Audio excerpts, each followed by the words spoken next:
जय हिंद, जय भारत। देशवासियों, आज मैं आपको एक कहानी सुनाता हूं और कहानी पसंद आए तो भारत के जन जन तक पहुंचाने का प्रयास कीजिएगा। 16 अगस्त 1968 हरियाणा के भिवानी शहर में एक मां के घर एक नवजात शिशु का जन्म होता है। नामकरण संस्कार के दिन ब्राह्मण उस बंदे की कुंडली लिख रहा होता है।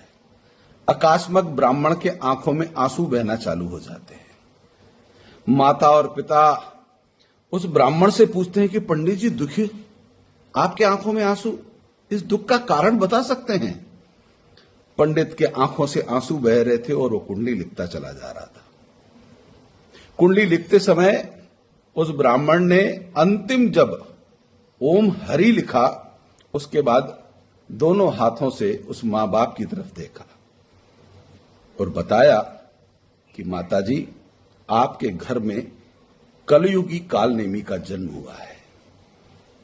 यह पढ़ा लिखा बुद्धिमान होगा और कलयुग में अपने बुद्धि बल से यह किसी का हित नहीं करेगा, परिवार के साथ समाज का, देश का सर्वनाश करने का काम करेगा। यह बड़ा चतुर होगा, यह चालाक होगा, ये जिसके साथ मित्रता करेगा उन सब लोगों को जेल पहुंचाने का काम करेगा।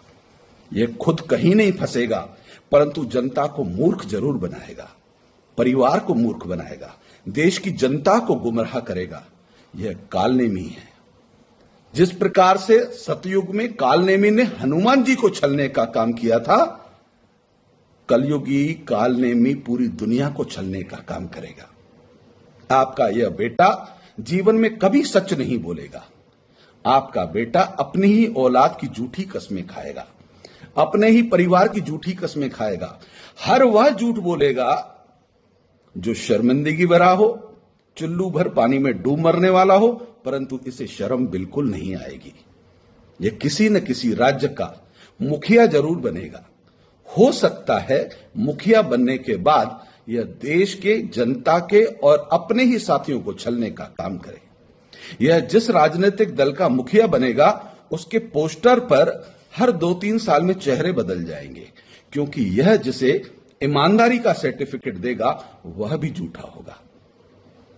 यह आपका बच्चा आपके परिवार के साथ इस देश के लिए घातक सिद्ध होगा।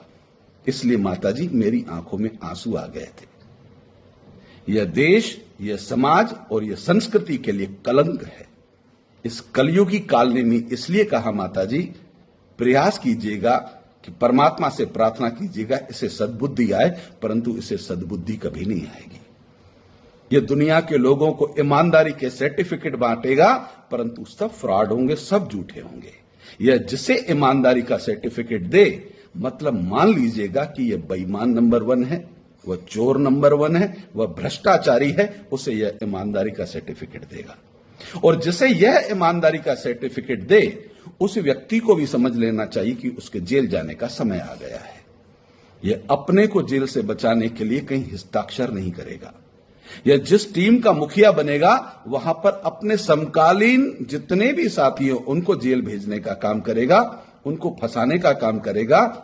एक समय ऐसा आएगा कि भारत में सुशासन चलाने वाला एक ऋषि पुत्र, एक सात्विक संत भारत का सर्वोच्च पद पर बैठेगा, और जब वह न्याय उचित कार्रवाई प्रारंभ करेगा, तब यह आपका बेटा नीचता की हर पराकाष्ठा क्रॉस करेगा, गाली देगा, गलोच देगा, और गाली गलोच के चक्कर में यह अपनी हर सीमाएं लांघ जाएगा।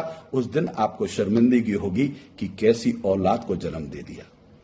माताजी, मैंने कुंडली तो लिख ली, परंतु इस कुंडली की दक्षिणा नहीं लूंगा, क्योंकि इसकी दक्षिणा स्वीकार करना पाप है। साथियों, ये कहानी हरियाणा से प्रारंभ हुई, आज भारत में धीरे धीरे फैलती चली जा रही है। आप कथा का, कहानी का शीर्षक समझ चुके हों। अगर आप भी सहमत हैं तो इस वीडियो को जन जन तक पहुंचाइएगा और कलयुगी कालनेमी से आप और हम किस प्रकार से सावधान रहें, सचेत रहें, क्योंकि यह जहां का मुखिया बनेगा वो जनता की मुंह पर कालिक पोतने लगेगा और जनता इतनी भ्रमजाल में इसके फंसी होगी कि यह जनता का मुंह काला कर रहा होगा और वहां की जनता को समझ में नहीं आएगा। कहानी का शीर्षक पसंद आया हो, कहानी को आप कई बार सुनिएगा और अपने साथी मित्रों तक पहुंचाने का प्रयास कीजिएगा। जय हिंद, जय भारत।